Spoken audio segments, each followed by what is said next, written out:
Okay, so you can introduce yourself and then you can get started with your ex-vegan story. Okay, so my name's Rebekah. I am 29 years old and I am married, no kids, so live in Texas. I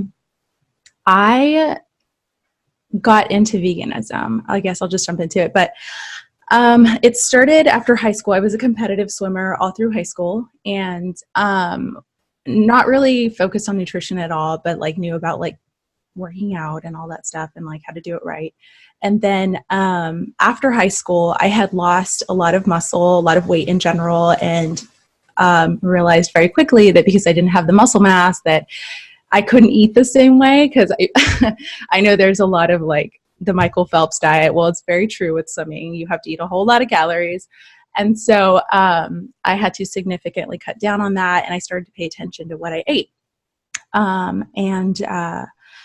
During that time, I found veganism. I don't even know how. I think it was just in general being interested in health. You know, you hear more vegetables, more fruit. And so I dabbled with vegetarianism, and I tend to have a mindset of like all or nothing. So naturally I was like, oh, well, if there's something better than vegetarianism, like try veganism. And so that's basically how I got into it. And I essentially started using it as like a detox kind of thing. And so I would have a week of veganism every month. And my mom became really interested, and I had her join me on that detox. And of course we felt really great. We had a lot of energy. We lost a lot of, inflammation and water retention and some weight. And so again, my all or nothing mindset came in and was like, well, if it's great one week, let me try it 2, 3, 4. And then I ended up sticking with it. So I was vegan for 3 years. And to be quite honest, I guess if we're going to be technical, it might have been more plant-based because I didn't do it for the ethics. I think that came a little later, maybe like a year and a half into it. And then I was like, well, I like the fact that I can help animals. But the diet was the same. I think initially I started eating really well with high vegetable content, high water, fruit and everything. And then I started getting into like the mock meats, the soy, all those brands that are like the Larry vegan cookies, and that's where things really started to change. And even whenever I would, kind of think like, okay, I got to get off this and start eating right again. It never really made me feel much better, I guess.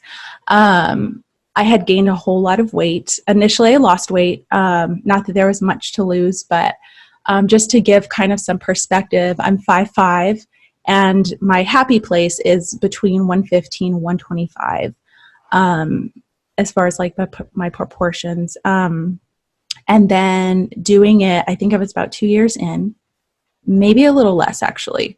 And I was working out, I was doing cardio and weightlifting, and I just was rapidly gaining weight, and it wasn't muscle weight. It was, I looked very unhealthy. I had got up to, I think I stopped counting after 145, but I'm pretty sure I got past 150 for my height weight. And, it wasn't me. And not only that, I started noticing other signs and symptoms such as like hair loss. And the big one was mood change.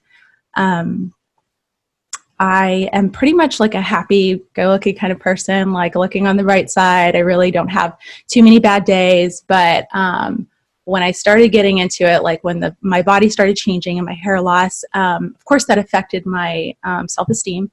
But this was a little bit deeper. I started to have really bad anxiety. And that's where things got really grim for me.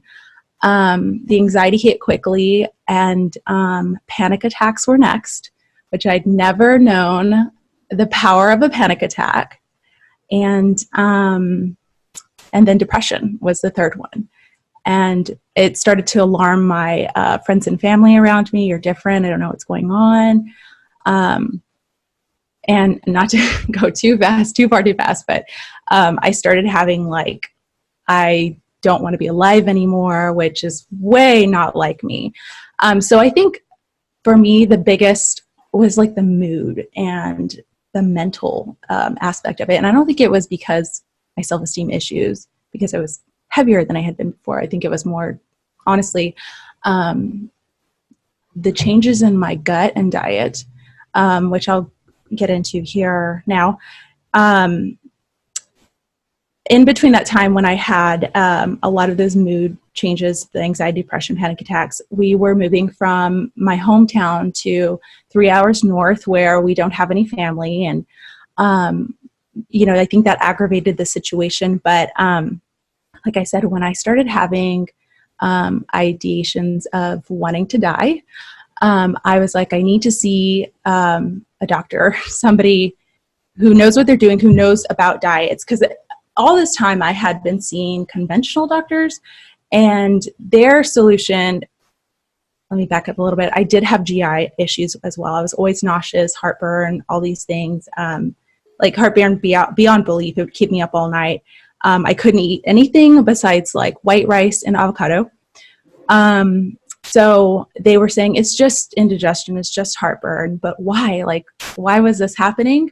So I went and I saw a naturopathic doctor here in Austin, and she ran all these lab tests, and essentially I had SIBO, small intestinal bacteria overgrowth, which was because of the high carb volume that I was eating, essentially no fats. I did mess around with the high carb, low fat veganism, which now, it doesn't take much Googling on YouTube, searching on YouTube to see that is terrible for you. Mm-hmm. So I acquired SIBO from that.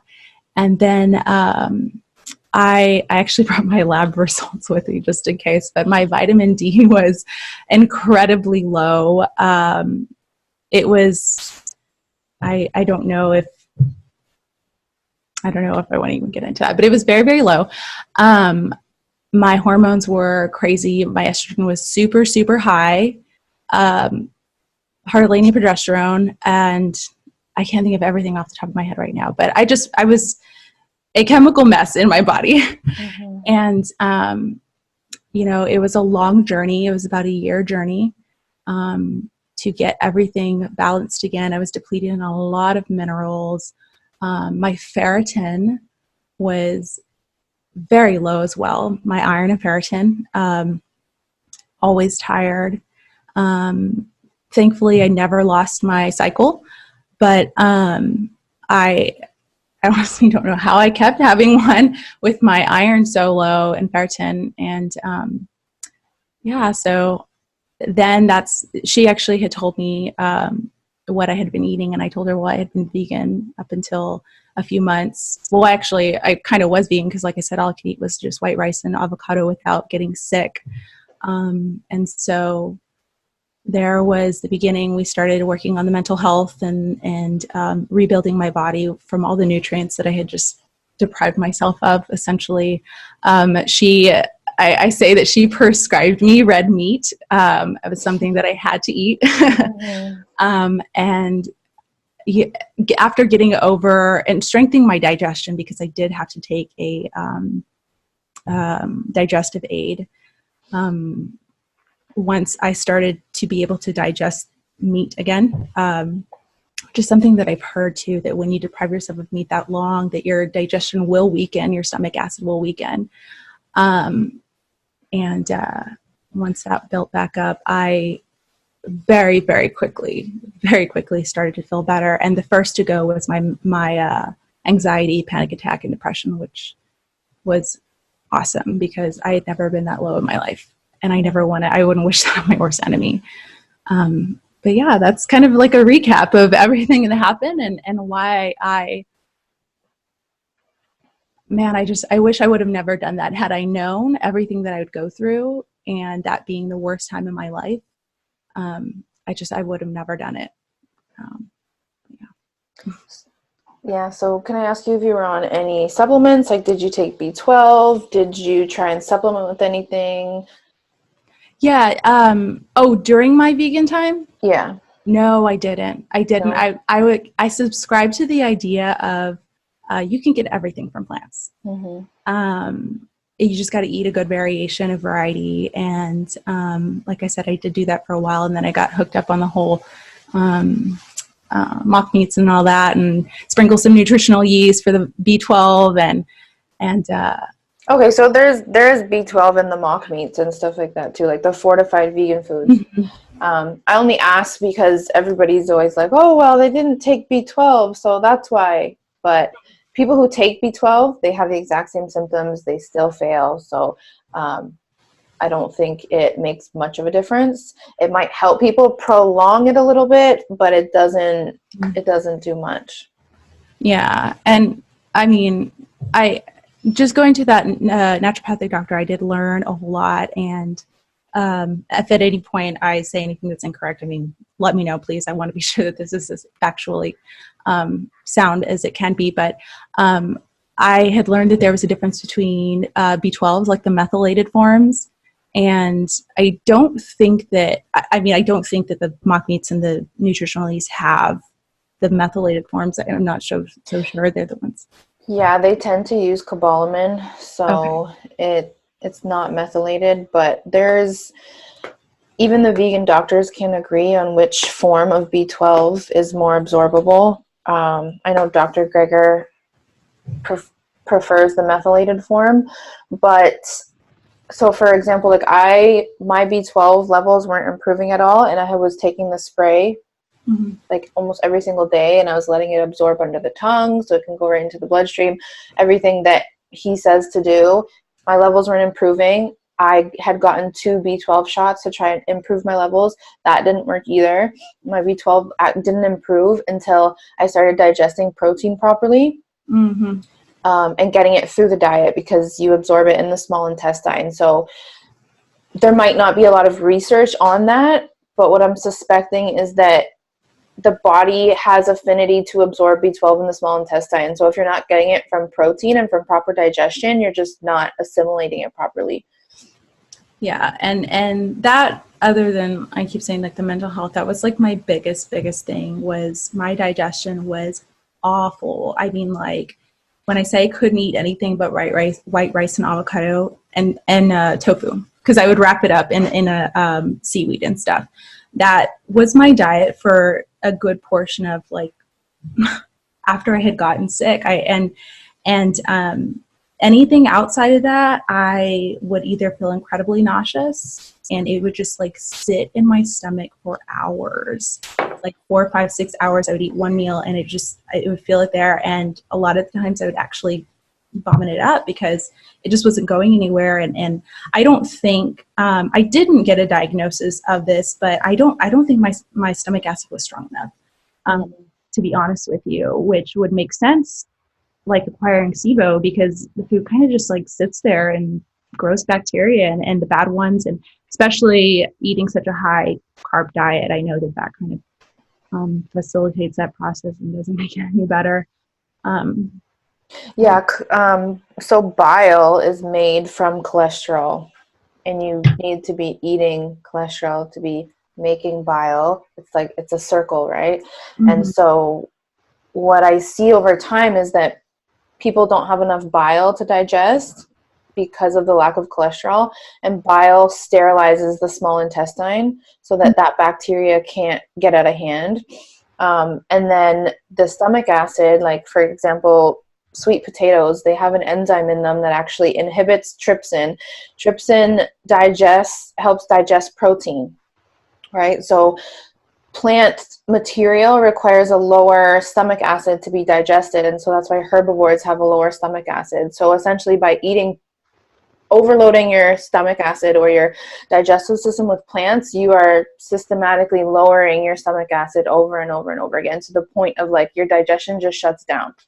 Yeah. Wow. That's pretty interesting. And that really does sound like what was going on, because I know when you mentioned cholesterol, that was one thing that my naturopath had said, was that my cholesterol was low, both of them, HDL and LDL. She said that the HDL was actually a little too low, which I know is the better form of them. And I remember thinking, because that was one of the first things she told me from getting my first lab results back, thinking like, well, why is that so bad? Because high cholesterol actually lives in my family. I was like, that should be a great thing. And then she quickly said, no, that is not, which was likely because I know that it's used to transport or to make hormones as well, which I don't know its direct involvement with estrogen and with progesterone, but I know that my progesterone was very low. She actually had me on a progesterone supplement because it was very, very low. Yeah, you need cholesterol to make hormones. That's like just essential. Serotonin was very low as well. Something that she said that serotonin is actually made in the gut, I believe is what she said, about 70 to 80%. And because perhaps with the SIBO, my ability to make it was censored, or it was difficult to make it, and therefore my brain was not getting in, so I wasn't feeling happy. Yeah, the same thing happened to me. It was like a slow cognitive decline that just all of a sudden turned into depression. Nutritional depression, because I don't know about you, but I knew that I wasn't depressed, but I was depressed nutritionally. Does that make sense? Yeah, it does. Like I was a happy person, but because I had such a lack of energy and a lack of nutrition, that was making me depressed. Yeah, it's really interesting. I mean, that was the only time I struggled with depression. So just feeling the way it was, I don't know, I couldn't tell the difference of really in myself. But what's interesting is I'm so into these like ex-vegan stories, especially when the big ones started coming out, like Bonnie Rebekah. And I started paying attention more, and every single one, because I'm still subscribed to a lot of vegan YouTube, because that was kind of like my fuel whenever I was. And watching them, all of them have like some sort of anxiety or depression, and they're offline and they come back on, I'm so sorry, I've been struggling with mental health. And it's like, I don't know why it didn't click with me when I was watching them and like so into them. Like, whoa, they're all struggling with the same thing, digestive issues and mental health. And until it happened to me, and I had a doctor, I think, thank God I had an open mind to listen to her, because, like I said, I think that was one thing going for me, was that I wasn't fully invested in like the animal welfare of it. I was doing it for the health reasons, so I thought. And so because I had that open mind, I was able to listen to my doctor, because I know that other people don't have that same story. They keep going with it, and they keep getting worse, and it's unfortunate. And they'll go from doctor to doctor to doctor, and they'll all say you need to eat animal products, and they don't like the answer that they get, and they go to another one and another one until they can't ignore it anymore, because their body literally just shuts down. I know. And it's really interesting. I think I might have been watching one of your past videos with somebody that and I completely forgot something about the doctors, and just wanting to hear like what the vegan doctors have to say, and that there's just not a lot of study about the effects of this long term. Like it's fairly new, and if we just look at the lifespan of humans, like all up until, I don't know, this first world kind of thing, like we would eat meat, like and dairy product. Of course, it was a lot different from the meat and dairy products that we have now available widely, and as well as the plants. You know, we do need to keep that in our diet, but them being a lot more nutrient dense because of farming and all of that. It's just looking at it at that point right there is just like, why are we doing this to ourselves? Like when, I'm not so sure, but it's bizarre to me. Yeah, I personally feel like they're experimenting on us. They don't have enough research to know that 100% vegan diet, like all the research that the vegan doctors refer to, the diet was never vegan. It was vegetarian.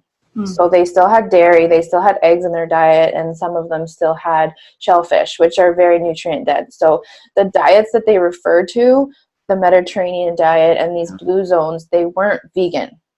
So that amount of animal products in the diet is enough to not have that cognitive decline, and enough to get your B12 and to get some heme iron and all those essential nutrients. And so I really don't understand how they can use non-vegan studies or non-vegan diets or non-vegan population to justify 100% strict vegan diet.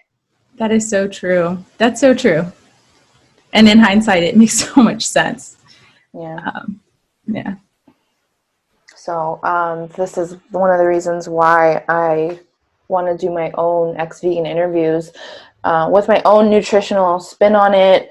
I think the Sverige interviews are great, but I don't think he gets very like personal with people, which is like another aspect that I wanted to incorporate because it's traumatic. Like to go through this experience, essentially you're starving yourself and not knowing because you're focused on the health or the animals, and it's traumatic. And so for me, part of like my healing and part of knowing like that it's okay to incorporate animal products again was talking with other people about their experiences, just to know that I'm not alone.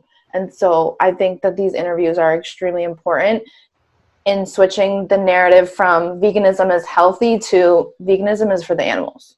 Yeah. It's not healthy. It's for the animals. You want to do it for the animals. That's great. That's your personal decision. Mm-hmm. But let's get it straight. It's not healthy. Yeah. No, I really like that you say that. And I think that your interviews do differentiate that because like you said, it's very traumatic. I think that if you don't have your health, you don't have a lot. And I think that's what scared me is because I went into it doing it for the health. And when it stripped that away from me, like I'm talking mental and physical health. And I mean, like it hurt so bad. And I would think like, how could this be? Like, this is supposed to be the most healthy diet ever. Like that's what you hear all the time everywhere. Yeah. Like there's no better diet. This is the best diet, you know? And golly, it's like brainwashing to be honest. And I think that's why people are so like sucked into it. And then when your health fails, it's not about health, it's about the animals. So how dare you? I know. Oh my gosh. How dare you want to live? I remember I had a Instagram, and I did not have a lot of followers because I didn't know how to like market all that. But it was showing my vegan meals. And it was called Veracity of Verdure, like the truth of plants. And oh my gosh, I laugh now. But I had made it probably a year into my vegan journey, my plant-based journey. And I remember that whenever I started having issues, and I was open with it, and I would tell them, oh, because I'm having low iron, I'm gonna look how I'm combining like the spinach and the lemon, you know, for higher absorption. I use it for like, you know, teaching moments and all that stuff. And whenever it just wasn't working and I had come offline, I had that internal struggle of like, you know, knowing what I had to do, and like everything pointed to, I'm gonna have to add meat back in. Not to mention, like I would crave chicken really bad, like on the bone chicken.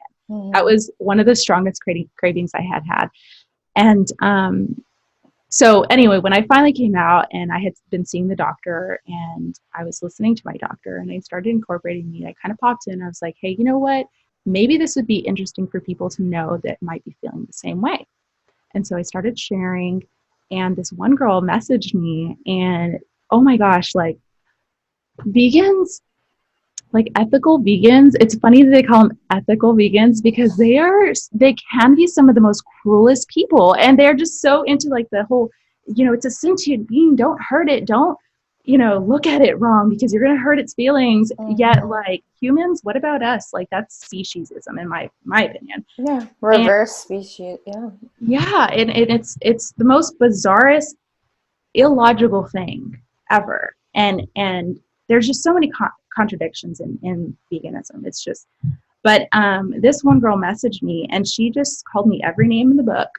And she, again, with the contradictions, she's calling me names and she's telling me I have this issue and Crohn's disease and all these diagnoses that she had, and she probably listed like 5 minimum.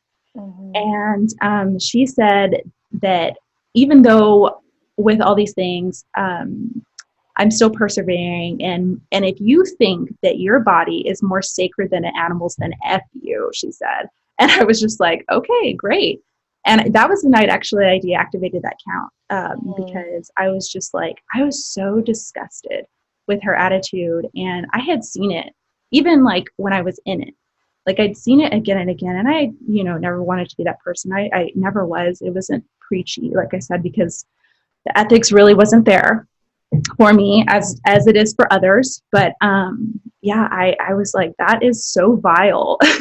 And how dare you? You don't know. I mean, perhaps she does know my struggle, but if you want to continue to just run your body to the ground, I don't know. I feel like there's something missing there in somebody's brain.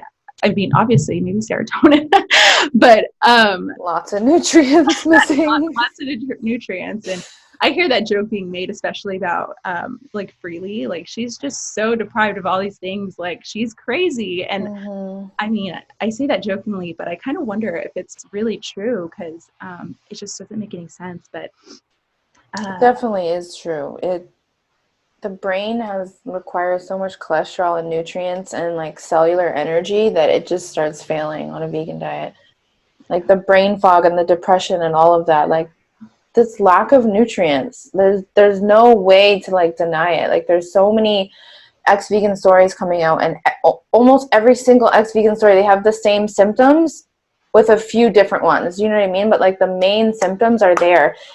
And these symptoms are also symptoms of statin drugs. So they're symptoms of low cholesterol. mm, So even though statin drugs block your body's ability to produce its own cholesterol, the vegan diet slowly depletes cholesterol over time because you can only make so much. So you start using up the cholesterol in your body can't keep up. The body does make cholesterol, but you still need dietary cholesterol. So it can't keep up. So it's at a disadvantage, and that's why it lowers your cholesterol. And so over time, the symptoms of statin drugs and the symptoms of a vegan diet, they are very similar.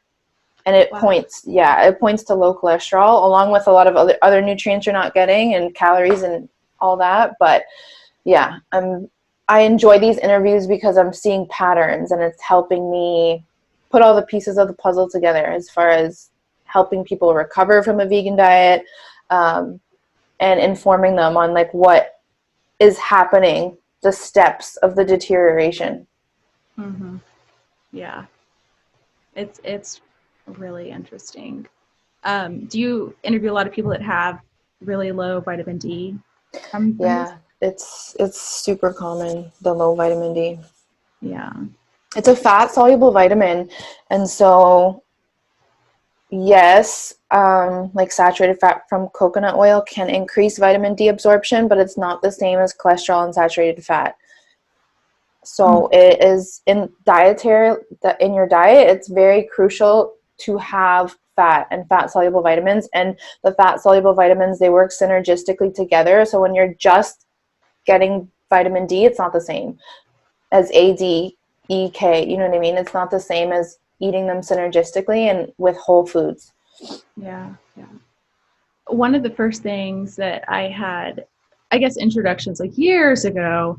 Um, no, actually, when I had first went vegan, I was dabbling with it, like I said, as like a detox. I remember my mom telling me that she had a friend growing up who was a vegan. Um, and I remember telling me, be careful with that because she had osteoporosis and she had really bad teeth. Mm-hmm. And I mean, that's just, I don't think that I had any bone issues. I don't think I did it long enough, because at the first sign of like my body deteriorating, I stopped very quickly, because I just really believe that one of the most basic human instincts is self-preservation, and I wasn't going to go there.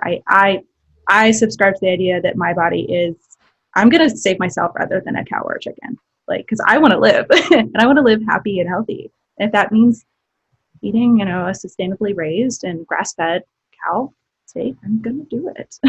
Yeah, the suffering you can't get rid of the suffering. The suffering transfers from one being to another. So because we're not consuming animals, the animals might not be suffering, but now we're suffering. Like I've said this in another ex-vegan interview. I just did one prior to this, but you can't get rid of suffering. Like, that's just what happens on earth. Like, there's suffering. We can do our best to decrease it, and we can still, you know, raise them in the best quality and the best ethics that we can. But at the end of the day, like, death happens. Like, that, we're on earth. We're not in heaven, you know, we're on earth. Like, this is the laws of nature here. And to think that you're gonna somehow like hijack that or fix that or get rid of that, it's a God complex. It's not gonna happen. Yeah.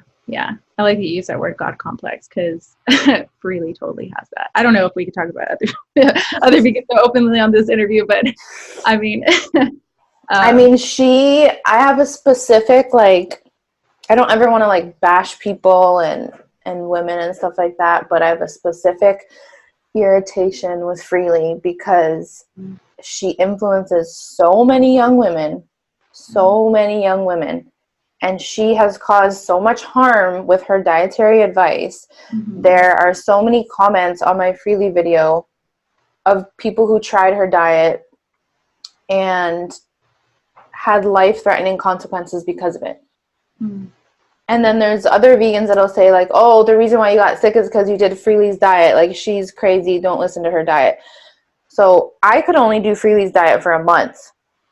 And then I started having like huge blood sugar issues. And that was at the beginning of my veganism, is when I tried Freely's diet. It was only for a month long and I couldn't do it. So that's when I started listening to like Dr. Greger and Dr. Furman, who had more of a, I thought, balanced approach and a more calorie dense approach, I guess. And that still didn't work. And I did that for the majority of the time. I also tried vegan keto. I ate very high fat. And just like you said, like towards the end of veganism, I could really only digest like white rice, avocados. Like, my body wanted nothing else. And I think that is because I was rejecting fiber and I needed fat so bad. And so because I was restricting everything else, that my body was trying to communicate, like, that's all I want. Less fiber, more fat. You know what I mean? Yeah. You know, what's interesting, I just thought of this, is that I took a, one of the tests that my naturopath gave me was the intolerance test, which isn't like allergies. It's just like the proteins that leak through the leaky gut and all that stuff. I'm sure you know. But everything on that list, my list was so long. I mean, like, it was 2 pages long.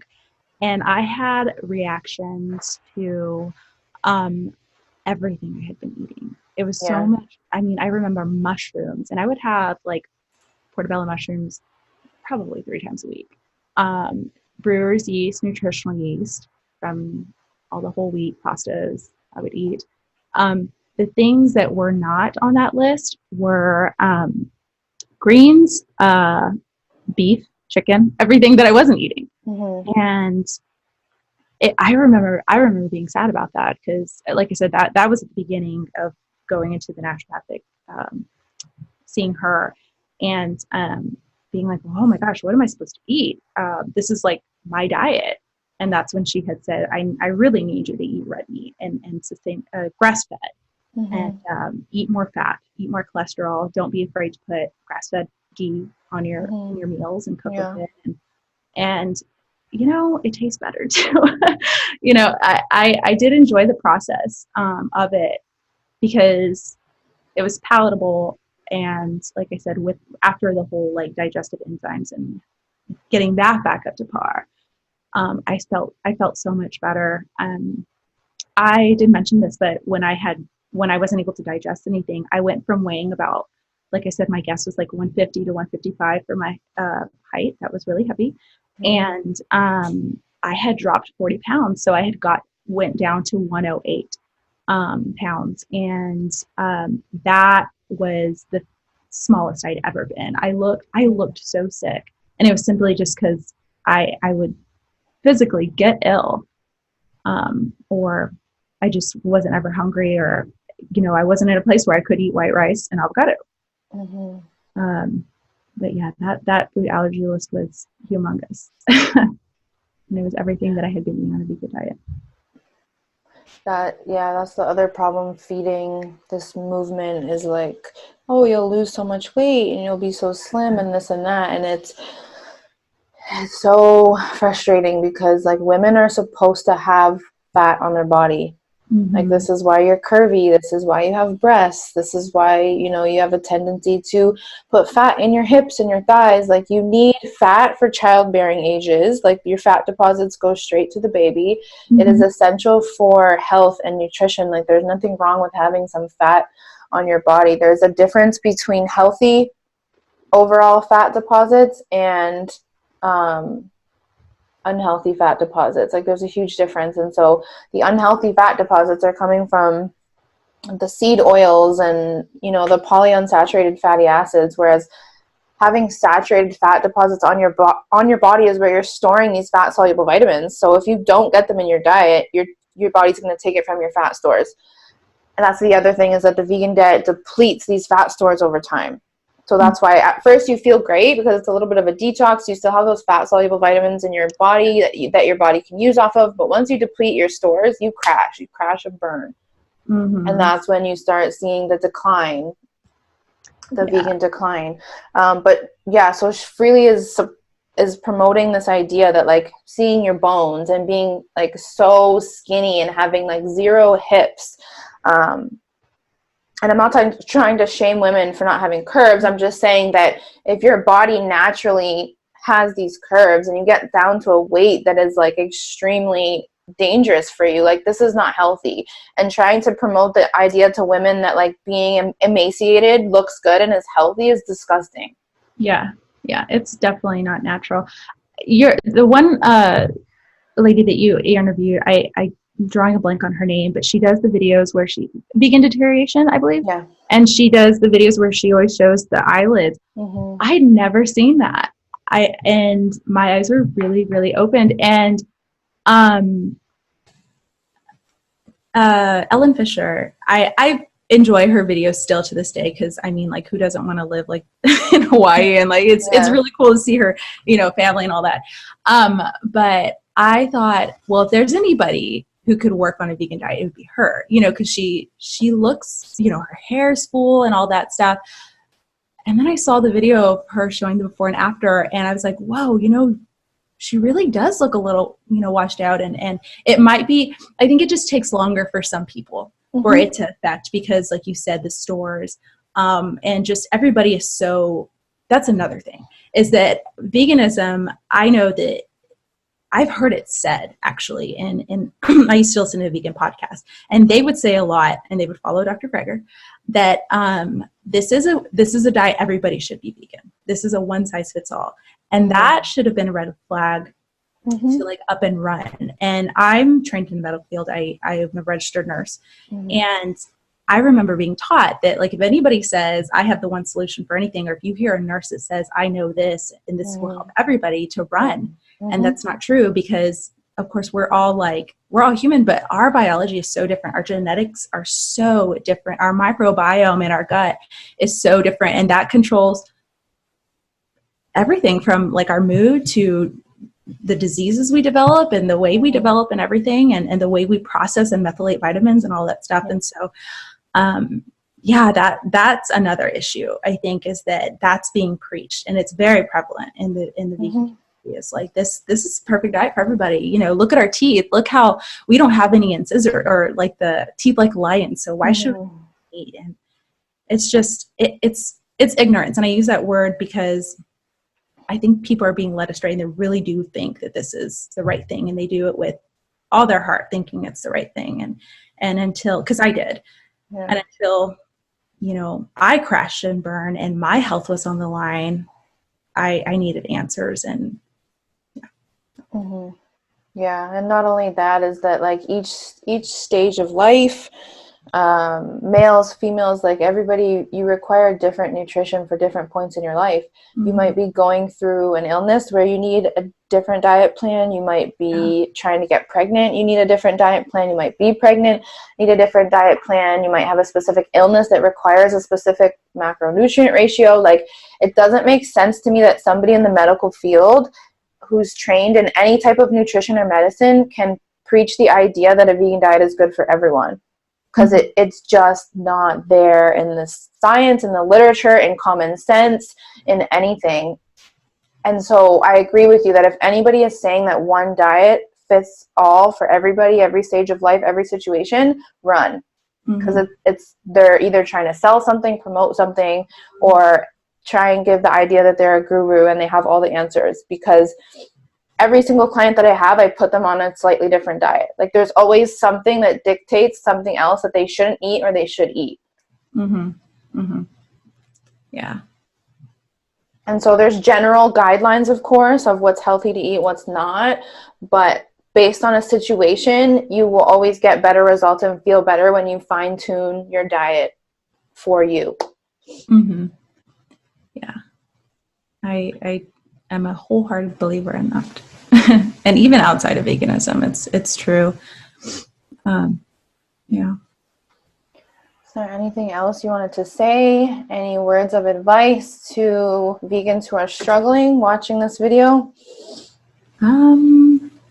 No, I think just don't be scared to have an open mind. I mean, that's the one thing that bothers me is in watching and previously watching vegan videos is that, like you said, there's just, well, you just didn't do it right, or you just need this, or have you tried this, or this, you know, supplement, this herbal tea, and try a detox. And I mean, gosh, you can only detox so much before you detox your own vitamins and your own minerals. And so, I mean, just really have an open mind. I think I'd like to see that more. And don't be so militant about things. I mean, I think that's the problem with this world, is just people being militant about whatever, you know, whatever they believe in. And there's always two sides to the story. And especially if you're hearing so many people again and again leaving or you know, saying the same thing over, that this is hurting them, this is making them feel ill. I mean, just open your eyes. Yeah. Just open your eyes. Open-minded. Yeah. Yep. I just did a video on extremism, and that was kind of my whole point, was you have to always stay open-minded no matter what. Like, just when you think you know the answers, you don't. Yeah. Yep. There's a saying, pride comes before destruction. And I think that getting sick was a big lesson in humility, because you know, I remember my mom, you know, always asking, well, is this good? Or she asked me, are eggs healthy for you? And I had just watched a video on Gregor on his nutrition facts, and he was saying that eating one egg is like smoking a cigarette. I know. I mean, like, just saying that is so ridiculous. But I bought it, and I was like, no, Mom, like, you can't eat it. And it's like a cigarette. I know, like, you might as well just pick up a pack of cigarettes if you're going to buy a dozen eggs. And and I was so like, oh my gosh, it's embarrassing. And it was even a little bit embarrassing because a lot of my friends and family knew that I was vegan, and I think they would troll me a little bit, to be honest. And they would ask me, is this good for you, or what do you eat? Or, you know, and I would get, you know, my game face on. I'd be like, oh, this is why. And I could tell you through the science from nutritionfacts.org. And whenever I got sick, I was embarrassed because I feel like a lot of people were, you know, see what your vegan diet did. And like I said, it was a lesson in humility for sure. And I had to swallow my pride too. Yes. Especially having like that whole little Instagram and like, I can teach people how to eat. I know all the answers. And like ethically as a practitioner, I couldn't keep doing it. Like I had to swallow my pride and tell everybody that I was wrong and that I was struggling, because like ethically I couldn't put someone else through that. Yeah. Let me ask you a question. Have you ever had anybody struggle to get pregnant that was on a vegan diet? Yeah. Yeah, a lot. Even when I was in school, my teachers would talk about this a lot, because at that school, they were very adamant that you cannot do a strict vegan diet. Like sometimes for some people, a vegetarian diet can work because you still have fat soluble vitamins and heme, iron, and stuff like that in the diet. But a strict vegan diet is not going to work. And so what they would tell us is that they would have a lot of clients that had infertility, they could not get pregnant, and then as soon as they started incorporating nutrient dense animal foods, fat, liver, stuff like that, that they would get pregnant like that.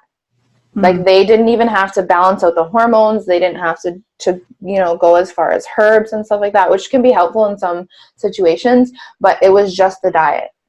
And I mean, I don't know if I could get into this topic, but what about like miscarriages? Is there any like information on that? Or I'm not sure about miscarriages. I haven't had any clients that have had miscarriages, but as far as the fertility, as soon as they change the diet, they get pregnant. That's really, really interesting. I've just been curious about that. But I'm sure that there is a correlation with miscarriages and the body just not having enough nutrients to sustain the pregnancy. Not that I want to blame women at all. Like if that happens, because I mean, they happen outside of a vegan diet as well. Yeah. But I was just curious, just because I just wondered about myself, because when I was doing it and not knowing that I had that very, very low progesterone, which is needed to support, I was like a month late or more on my cycle, and had just gotten married, and I was really worried. I didn't take a test, so this is all just speculative, strictly speculative. But I was, the day I was going to, because like I said, I was more than a month late. I had started my cycle, and that was the beginning of like everything, when I started to really have all the symptoms that I had previously mentioned. And then when I went to the doctor, she said, you have such low progesterone, I need to take the supplement. I was wondering, it crossed my mind, if perhaps just being deprived in so many things, and if that was what happened. But like I said, it's all speculative. Yeah, I usually don't like to mess with hormones too much, because the body will balance out on its own when the diet's corrected. So really just fixing the diet, and sometimes you can taking certain supplements to detox the estrogen, the extra estrogen, everything will balance out, because one, the body has to learn how to balance the hormones itself, or you'll always be dependent on the hormones. And two is that soy does affect estrogen, as much as people don't want to admit that. It does affect estrogen, and also like environmental estrogens, xenoestrogens. This is blocking our own estrogen receptors, and the body, it's harder for the body to detox the environmental estrogen. So that sometimes does need extra help to balance out the hormones, is get rid of that environmental estrogen load. Yeah, by like plastics and stuff, and styrofoam, all that. Yeah. Makeup, yeah. Oh, wow, makeup too. Didn't know that. Interesting. Yeah. Well, there's a lot to it. Yeah. Is there anything else you wanted to say? No, I don't think so. No. Well, thank you so much for taking time out of your day for this interview. Yeah. I enjoy them as much as you guys do. Yeah. It was great talking with you and learning, and sharing this information.